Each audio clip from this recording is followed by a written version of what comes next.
Hello, everyone, and welcome to And There You Go, a podcast about life. Whether you're hanging from a cliff by one hand or laughing your ass off, we'll cover it all.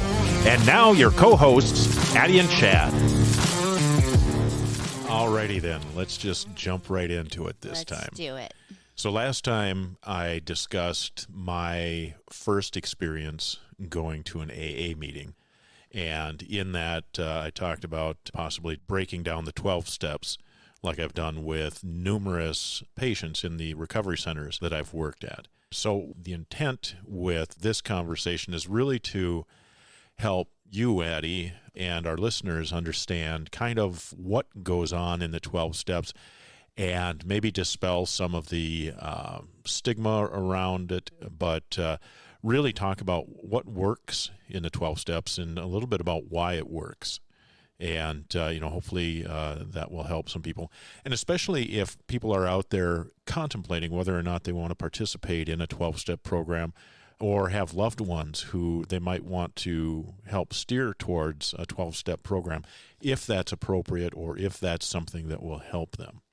So I just kind of want to break these down, like I said, in a simplistic kind of a way that helps a lot of people who have an aversion to this understand. And I think that's one of the key things is that a lot of times people hear about this, that there's this perception about it as being cultish or religious, Right. Just ancient because it was written nearly, this program was started nearly 100 years ago. I almost said 200 years ago, but it's not quite that long. But nearly 100 years ago. And so the language in the 12 steps is not current language either. And it's like, who talks like that anymore? Who writes like that anymore? And I especially heard that from one of the audiences that I worked with a lot. And that was the adolescents and young adults. And I'd hear that, that notion of, culty and old language and all of that. So I had to try to dispel them because my purpose in the talks that I did with them was to introduce them to AA or the 12-step programs, whether it's AA or NA in this particular case in this recovery center. And there was a lot of aversion to it, obviously. So how did I connect with them? How did I make it relevant to them? And so I just kind of threw away the language and threw away kind of the normal way that this is presented to folks. And as a teacher, I love that you did that. Yeah, well, it was a way I could understand it. And this is how I've come to understand the 12 steps. Yeah. And this is what made sense to me. So I want to kind of walk you through that as I would present it to an audience of younger people, skeptical people, cynics, people like that. So in my work with the 12 steps, I really see this is broken down into about 4 major sections. So taking all the 12 steps and breaking them down roughly into like 3 or 4 steps each. Well, it'd be 3 if we're doing an average, but who's counting, right? Right. Anyway, so the first section that I have is called the tow truck section. And this includes steps 1 through 3.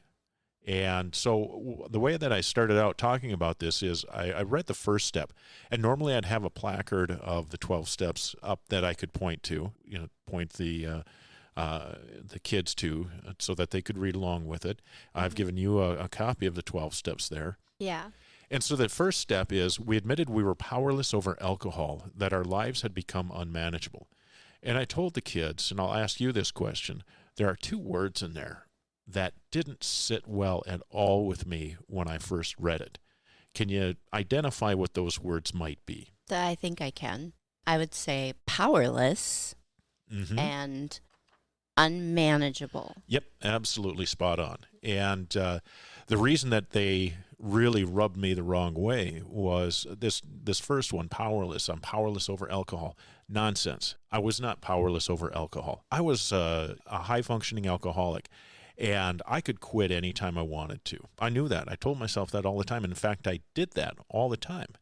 I could stop drinking for, special occasions like birthdays or family get-togethers. I could control my drinking, or I could stop in advance of that. I could quit, 4 times like I'd promised myself on my birthday. that I'd quit and I'm going to be, sober for a week just to prove that I can control it. And I could do that. But at the end of the week, I'd take up drinking again because I had met my commitment.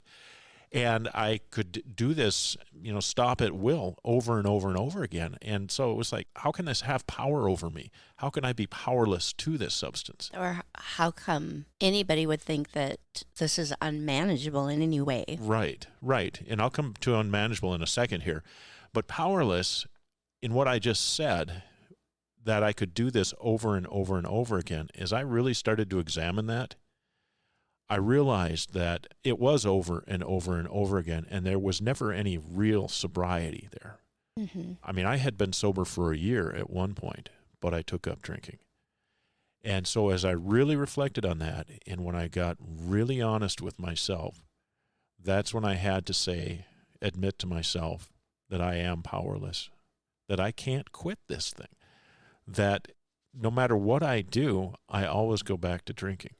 And I think that's one of the key elements throughout the 12 steps is this brutal honesty that you have to have with yourself in accepting and understanding, seeing and accepting what the reality is of your situation. Because and to be brutally honest with yourself about anything absolutely is rough. Right. And it's very difficult because, I'll get into this in some of the later steps where I really have to take a deep dive into myself and be brutally honest with myself. And I'll talk about the implications of not doing that as well. So again, now to your second word, unmanageable. My life is manageable. I am a high-functioning alcoholic. I go to a good job every day.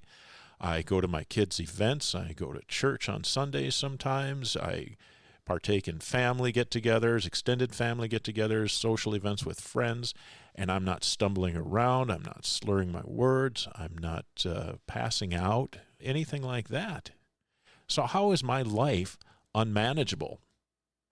Until I think about the DUI that I had when I drove under the influence with kids in the car. Then I think about in the mornings when I wake up hungover and I have to drink just to feel normal so that I can go to work. How eventually it got so bad that I'd have to go out at lunchtime to my car and have a drink because I was starting to have the shakes. That I would miss work because I was feeling so crappy I couldn't go in. If I looked at myself honestly, my life had become unmanageable too. So that's the first step. I have no control over this, and my life is out of control itself. Step 2, came to believe that a power greater than ourselves could restore us to sanity. So in this sentence, you'll notice the word power is capitalized. What do you think when you see it capitalized like that? Well, I think that that's the word that they want you to hone in on. Right. And it has, when I asked that question of the young people that I worked with, they'd say, well, that means like God or something like that. So it has, being capitalized, it has that spiritual or religious connotation to it. Right. So what does power look like? Right. It can look like God, but not everybody is going to go with that. Right, exactly. And that's touched on in step 3, where it says, made a decision to turn our will and our lives over to the care of God. And the key word here, or the key phrase in here is, as we understood him. So I want to back up to step 2, came to believe that a power greater than ourselves could restore us to sanity. The word sanity, what does that mean? I'm insane? No, sanity means that you're not thinking properly. Mm-hmm. So while you're under the influence or while you're using, that becomes your priority when it really shouldn't. You should have other priorities. I should have had my kids as priority instead of, drinking and driving. Right. I should have had my job as a priority. I should have had my family and just everything else. And that's the insanity part of it. So all of it became unmanageable. Exactly. It totally was unmanageable, but I just didn't see it like that until I got honest with myself. Mm-hmm. So this notion of a power greater than ourselves, I like to use the analogy of somebody driving down the road. Let's say it's you. You're driving down the road, country road, and it's a blizzard. and you've got to get home. Your parents are waiting for you. If you're one of the kids that I was talking to, your parents are waiting for you. You've got a curfew or something. You have to get home. All of a sudden, you spin out. You hit an icy patch, and you spin out, and you land in the ditch. So if you're like me, what I'd do is I'd rock the car a little bit, try to get it out. I'd probably get out and move some snow away from the tires, try to get it out. Maybe put some branches, or, if you got kitty litter, it's good to put under tires if you're getting stuck like that. Try everything you can to get out, and you can't. You're stuck. You can't do it yourself. What do? Call for help. Bingo. And that's why I call this the tow truck section. You realize that you're stuck. First step, you're powerless. This is an unmanageable situation. You're stuck and you can't do anything about it yourself. And you come to that realization, and you realize, like step 2, you realize that you need help. So you get on your phone, call a tow truck, you call your friends, you call your parents to come and help. I can't do it myself. I need some help. And when that help comes, that's the third step. That's when you accept that help. So in the second step, a power greater than ourselves, and I want to get to this point, does it have to be God? Does it have to be something spiritual or religious in any way, shape, or form? And it doesn't have to be. It has to be something greater than ourselves. Now, I've heard of people that this notion of somebody made a doorknob their higher power. I'm not sure that really works, but, to each his own. I would suggest a tree. I would Somebody suggest made a tree. Well, and so let's expand that notion a bit then. Yeah. So could you make something like nature your higher power? Yeah. That's getting universe. closer. That's getting closer. Yeah, and that's what I would tell kids, is that for me, I'm kind of a pragmatic thinker. I'm really interested in science. I have a spiritual bent to myself too. But I see the whole universe and all of its complexities and beauty and wonder. To me, that's my higher power. And if I want to put a label on it, and I do call it God, that there are so many things going on in this universe I don't even understand, and God's got that. And so that's one of an infinite number of ways of conceiving of a higher power, right? So you get to pick, and that's what the third step is all about. And so we've got, this notion that you're stuck in a ditch. You realize that you can't get out yourself, so you have to call for help. So when that help arrives, let's say you call a tow truck. Are you going to get out of the car and tell this guy, he might be that same big burly guy that was at the front door of my meeting who drives this tow truck and comes to get you out. Are you going to get out and tell him, hey, listen, buddy, I know exactly what to do, so you listen to me. I want you to back up your truck just so, and don't get it any closer or farther away than this.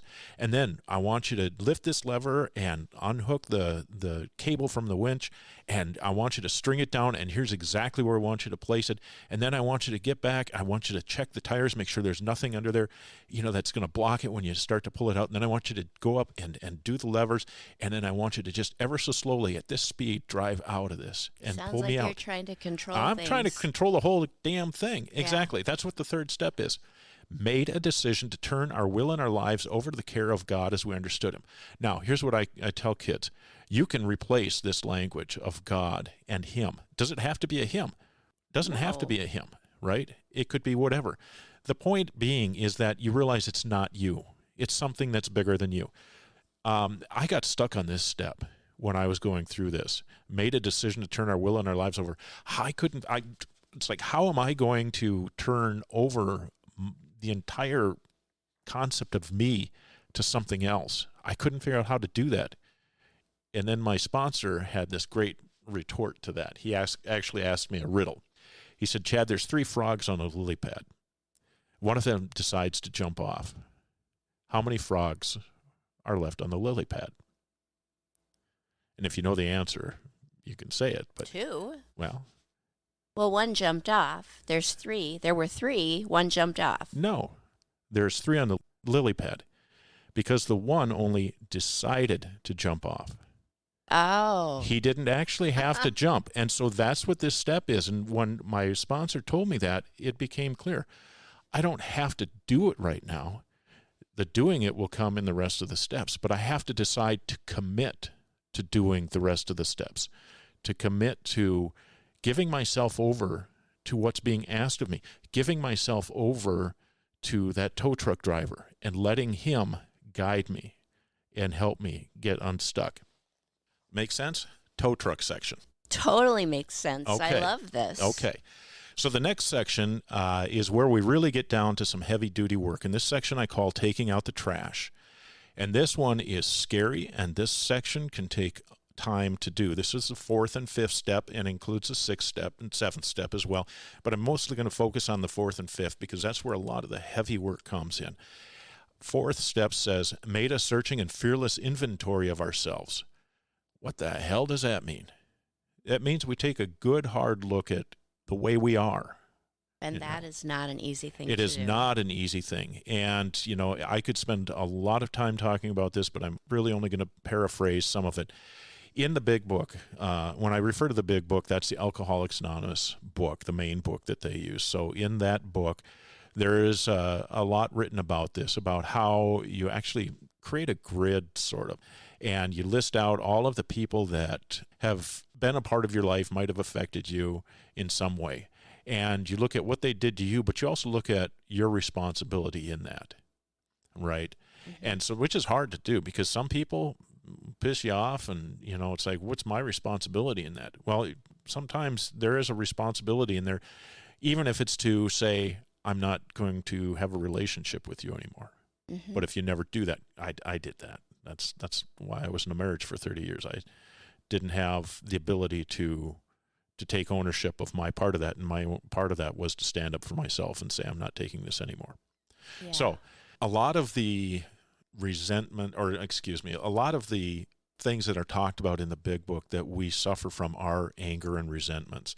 There's a lot of other things as well. And so what we do is we go through and identify all of these things. And then we go through this step of admitting to God or your higher power, whatever that might be, to ourselves and to another human being, the exact nature of our wrongs. Now, again, here's where this language is really kind of old. So you have to really kind of look past that and look at the actions. So when you admit it to God, it's basically like this is a cathartic step. So you're basically saying, okay, universe, God, higher power, whatever, here's what I did. This is the start of taking accountability for what you've done, right? So you admit it to ourselves. That's that self-honesty. And then you admit it to another human being. And why do you do another human being? Usually that's your sponsor. It, again, is that cathartic experience where you're actually making this statement that I am taking ownership of this. And there's some accountability when you tell it to somebody else too. So like when you release it to God, it's kind of like, you tie a note to a balloon and let it go off in the universe, or you write a note and you burn it. It's just kind of a release to let it go from there. So we go through this process and really kind of clean ourselves out. And this is really, really hard. And for me, it was a lot of resentment that was really bottled up inside and was expressed as anger or depression, different things like that. Now, this section here is where people might want to take more time. And this is a part of why I say that the 12 steps are really one tool in a larger toolbox. AA will separate you, can help separate you from your substance. And if you keep doing the things in these steps, there's a step, or I guess that's the word, mm-hmm. where you cycle back and work through things. But there are some things that the program simply can't address. And I think because of the era that this was written in, some things like trauma aren't reflected in some of this work here. Sometimes, I wondered about that. Yeah, and sometimes when you need professional outside help to deal with some of those things. And this is the section where you should really be dealing with those things, is working on what's going on inside of you to try to get that straightened out. Now, some people, they can do it with as it's prescribed in the 12-step program. Other people, like me, I needed to go outside of the 12-step program to get help with some of the things that I experienced. So the trauma of betrayals, Hmm. just different things like that. So did you have a question around that? Well, yeah, I guess it was about trauma because most of the people that I know that have addiction issues, they were generated often by trauma, Right. trauma that they could not deal with. And so they drank or used drugs to not feel. Yeah, absolutely. That's a huge factor in a lot of addictions. So would you say that at least some of the time trauma is is the gateway drug? I would say so. Yeah, you could phrase it like that. I think in many cases, drugs and alcohol are used to escape the pain of trauma.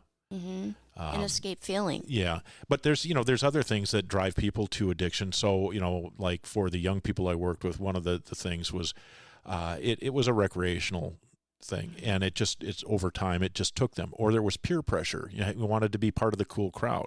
There's not necessarily trauma there, but there are pressures, external pressures for you to do that. So And then those people would have a genetic disposition, maybe. there is some of that So too. if they're using and they have that genetic disposition, it could There's at least escalate. there's at least a correlation. So I know that in my extended family, my blood family, my blood extended family, so uncles, aunts, cousins, there is a history of addiction Mhm. and mental health issues. So I want to say that this section, taking out the trash, there might be more work that you need to think about doing outside of what is prescribed within the 12 steps itself.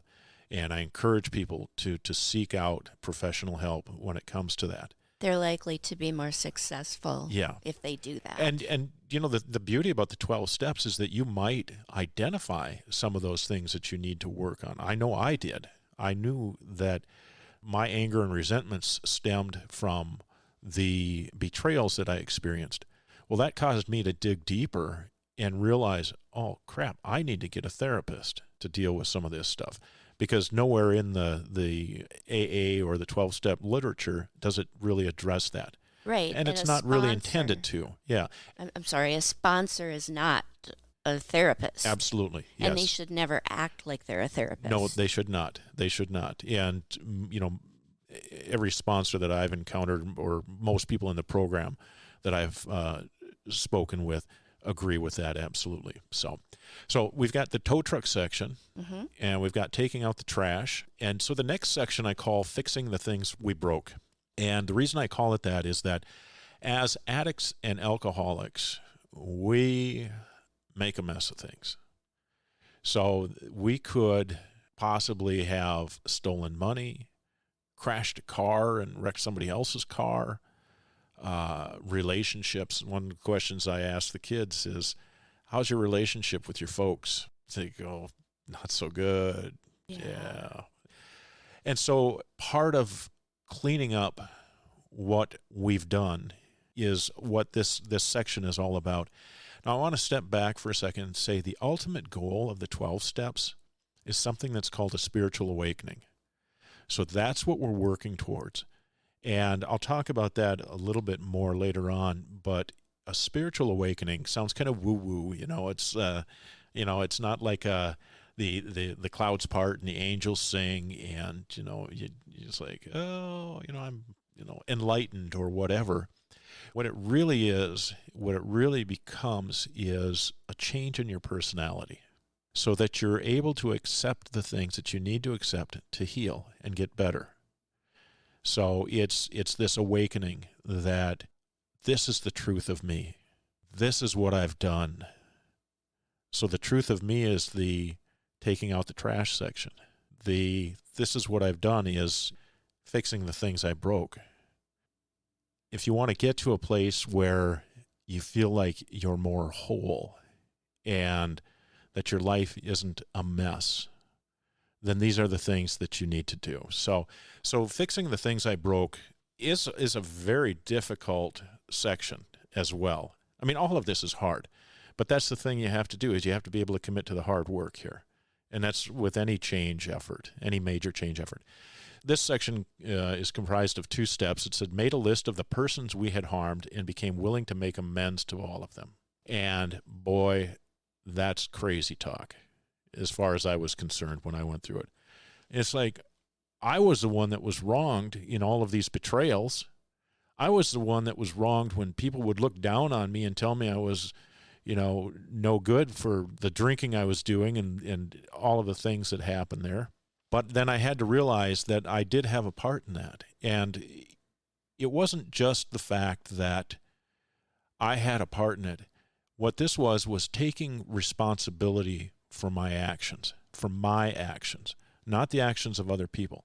So in any sort of a relationship or any situation, I have certain actions that I am responsible for because I did them, right? So if I crash a car into a storefront, well, I'm pretty much responsible for that, right? It's not the store's fault. It's not the store owner's fault.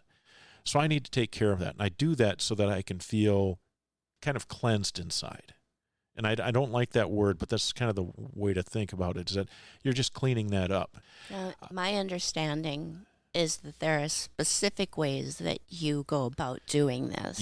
Yep. And let me talk you through a couple of examples. Okay. And see if this kind of helps with that line of thinking.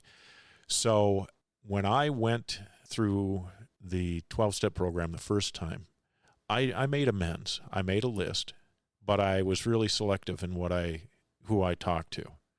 So it was just like I made a list, and I thought kind of like I tried to go through the 12 steps the first time where I just did it as a checklist. I kind of said, that person doesn't really matter. So I just kind of wrote them off and said, no, I'm not going to talk to them. I'm not going to talk to that person. I do need to talk to this person. I'm only going to talk to this person about some of what I did, some of the stuff, and everybody else can go screw themselves because, dang it, I was hurting this too. Right. But you're not supposed to approach anybody if it would do more harm, right? Right. Okay. Exactly. There are some caveats around on how you do this.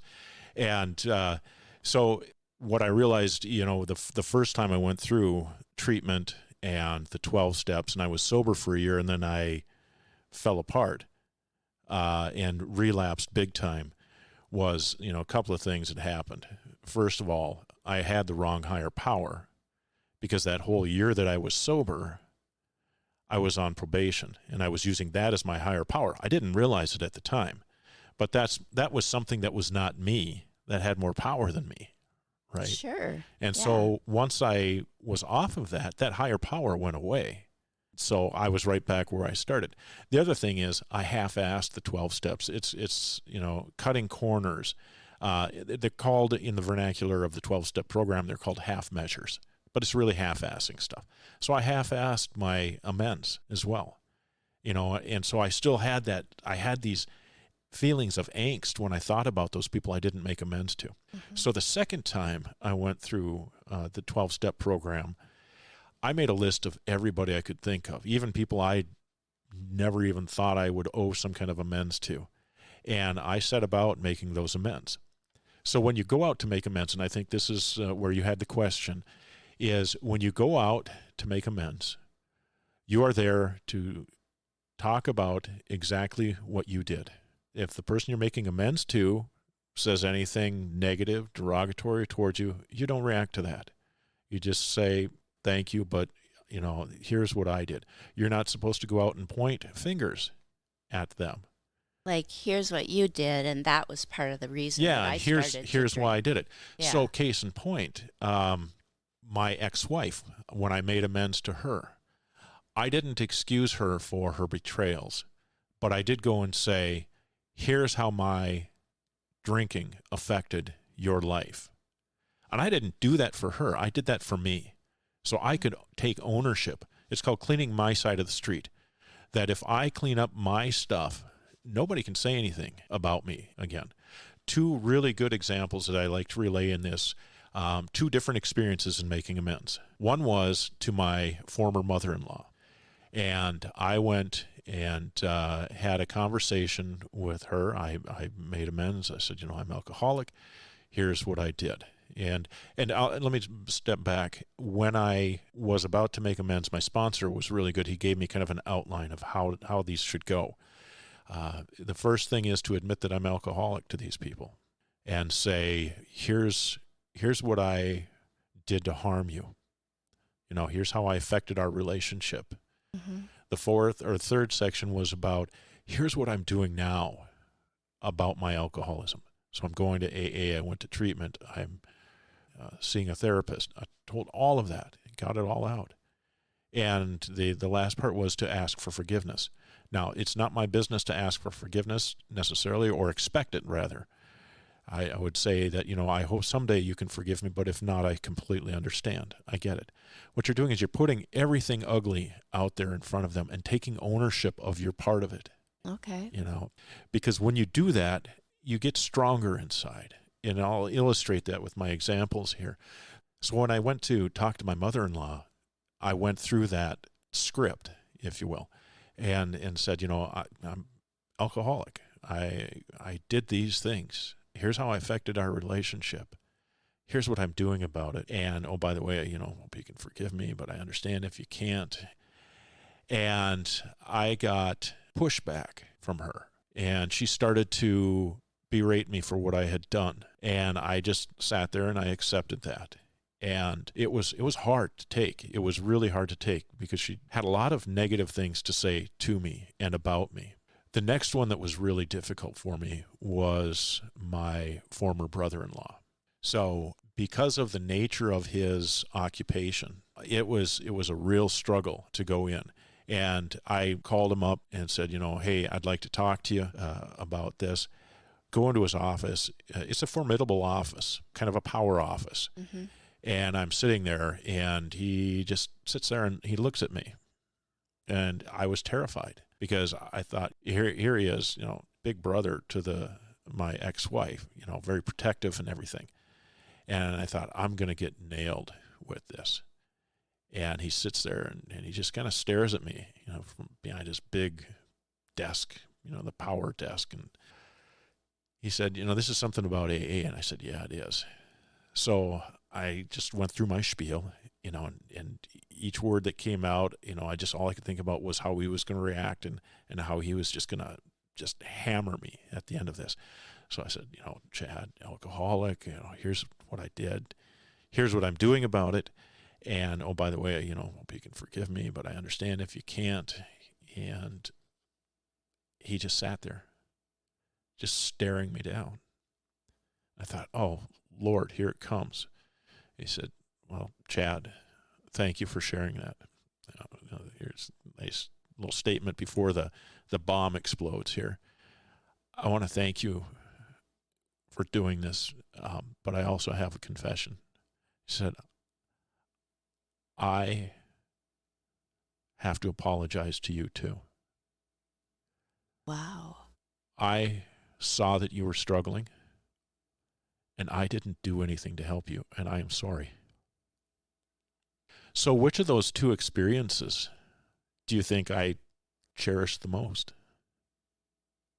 Well, That I like I the would most? think that it would be with your ex-brother-in-law. Yeah, but the thing is, both of them. Because I walked away from both of those feeling an inner strength that I hadn't felt in years, because my shame was gone, because I took ownership of what I had done. Regardless of how they reacted or how they saw me, I was relieved of that shame and the inner monologue telling me I'm no good because I'm doing this. I took ownership of it, and I walked away, and I felt clean after it. So, tow truck section, taking out the trash and fixing the things I broke. And the last section really is all around keeping it rolling. Did you have a question? Oh, I had more of a comment. Please. Because I did have somebody come to me to make amends. Okay. And that was Mr. A. Yeah. I don't believe that he uses AA or the 12 steps in the way they should be used. Okay. He didn't set a time to do this with me. It just kind of, I guess, organically happened. Yeah. And I was still so raw because not only had he been a big drinker, but he was abusing me. And so he started the spiel, and I broke down crying. Mm-hmm. and told him how much he'd hurt me. And he said, "This isn't how it's supposed to go." Really? Yeah. Oh, wow. Okay. And he just threw up his hands and left. It really sounds like he's trying to weaponize the program and use it against you. So Well, yeah, he did in other ways too. I would have to say that he is not, that doesn't sound like, no.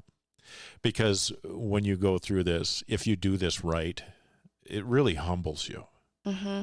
That doesn't sound very humble to me. No. And he would say to me on a regular basis, "You do not come first. You will never come first.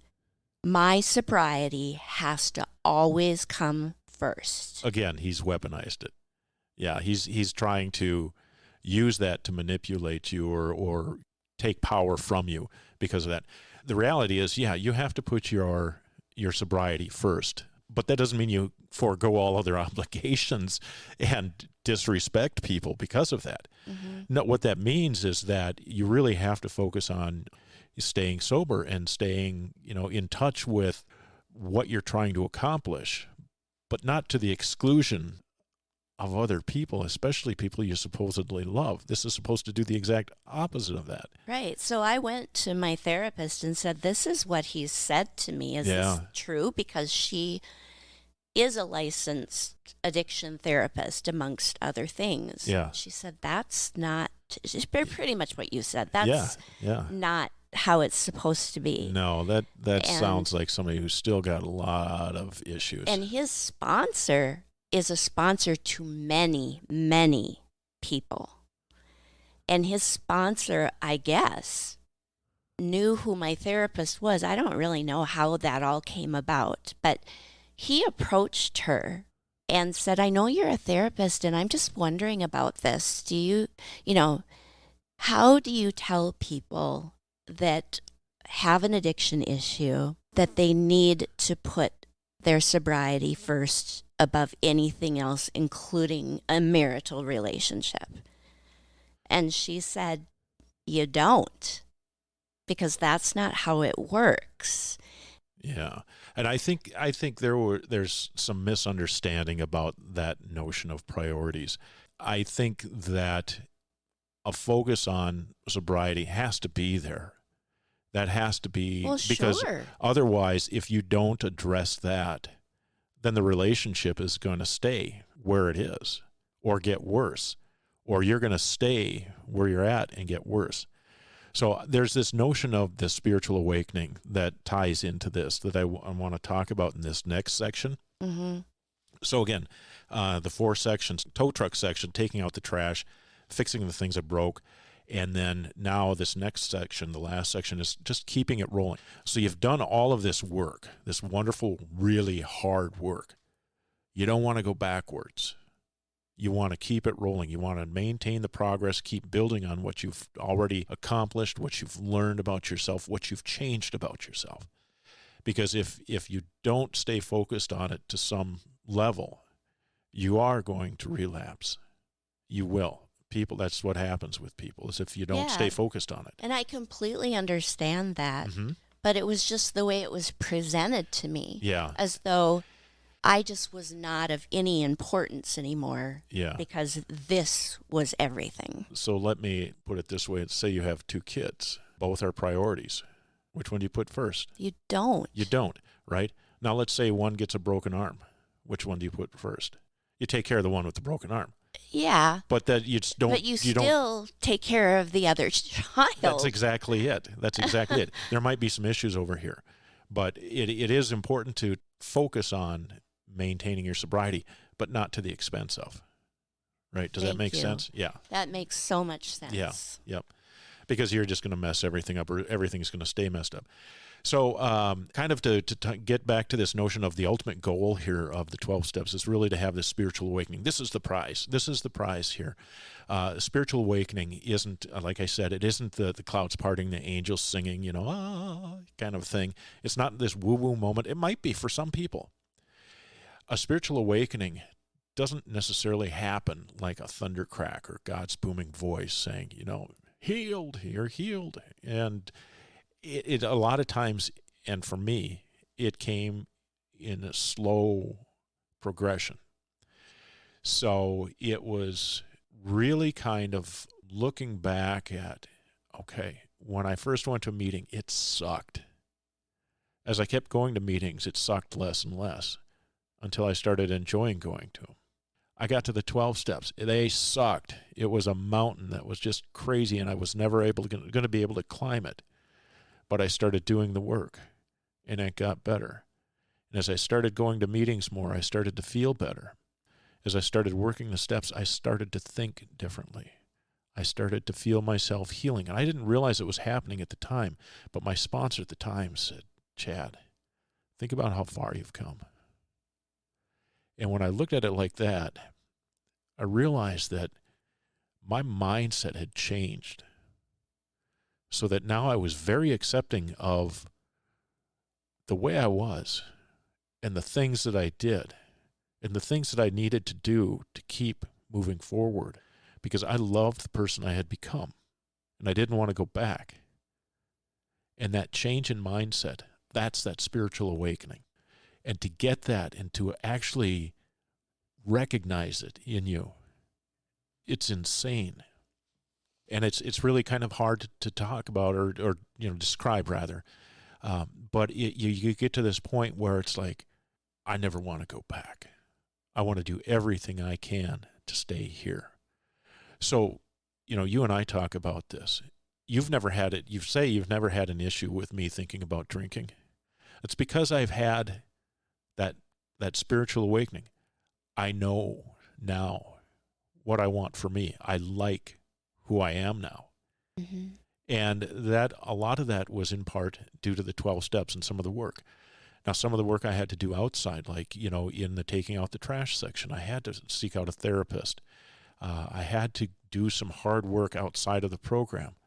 Some of it was during the program, some of it was after the program. But one of the huge things that the program gave me was that fixing the things I broke section. I felt so incredibly strong after I did that, and this inner strength that I hadn't had in years, because I felt all this shame, because I knew exactly what I was doing the whole time. So this whole program really kind of shifted my mindset so that sobriety is something I want and not something I'm fighting against. That makes sense. So hopefully that helps. Do you have any other questions that I can ask or answer at this time? I know that you had some throughout, but if not, we can certainly come back at another time too. No, not really a question, maybe a statement in that you have made me feel so much better about the 12-step program. Good. Because there's rhetoric that some people use, and it would make me cringe listening to it because I knew that it wasn't real. Yeah. Like that person really wasn't there. They were just using the rhetoric. And you don't do that.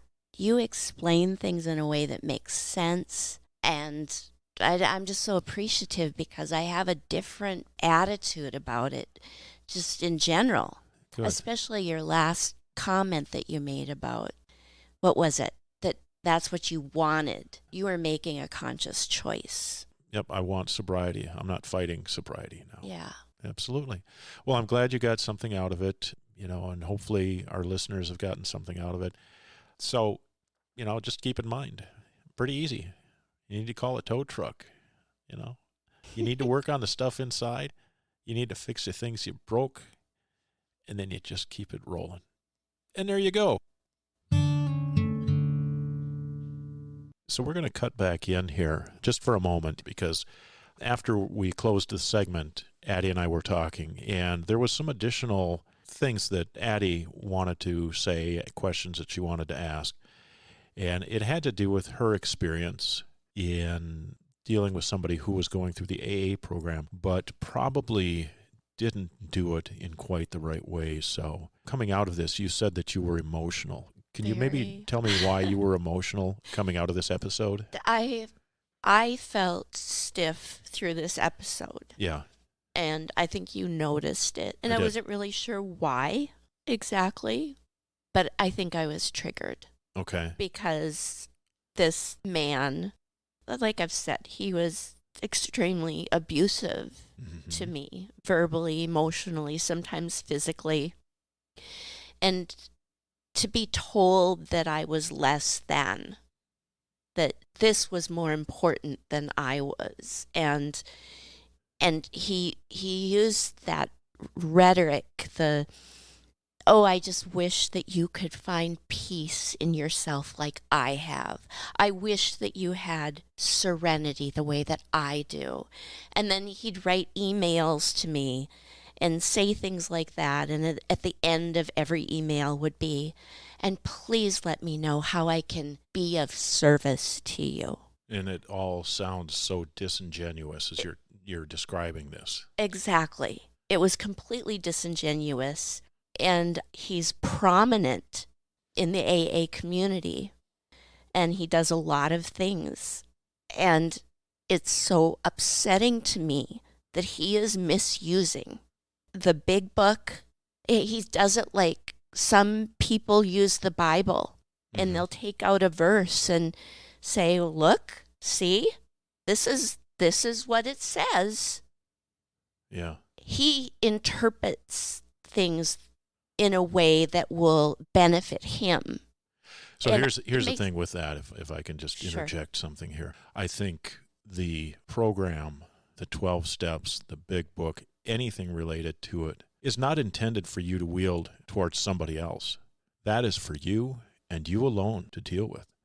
And so as you describe it, this person is using, and I've seen this with other people where they will, like I said before, weaponize the information. And as you just said, twist it so that it works to their benefit. Right. As a way to abuse me more. Yes. Really. And that is not, and I need to emphasize that, that is not the intent of any type of 12-step program. The 12-step program is a inward, me-driven effort. I'm here to fix me, not you. I'm just so concerned for people that he is working with, because he's not ready to work with anybody. Well, and it certainly doesn't sound like there's been that legitimate spiritual awakening. I don't know the man. I don't know how he is out in the public. It's entirely possible that he could recite everything, and people will listen to him, and he might be able to walk them through.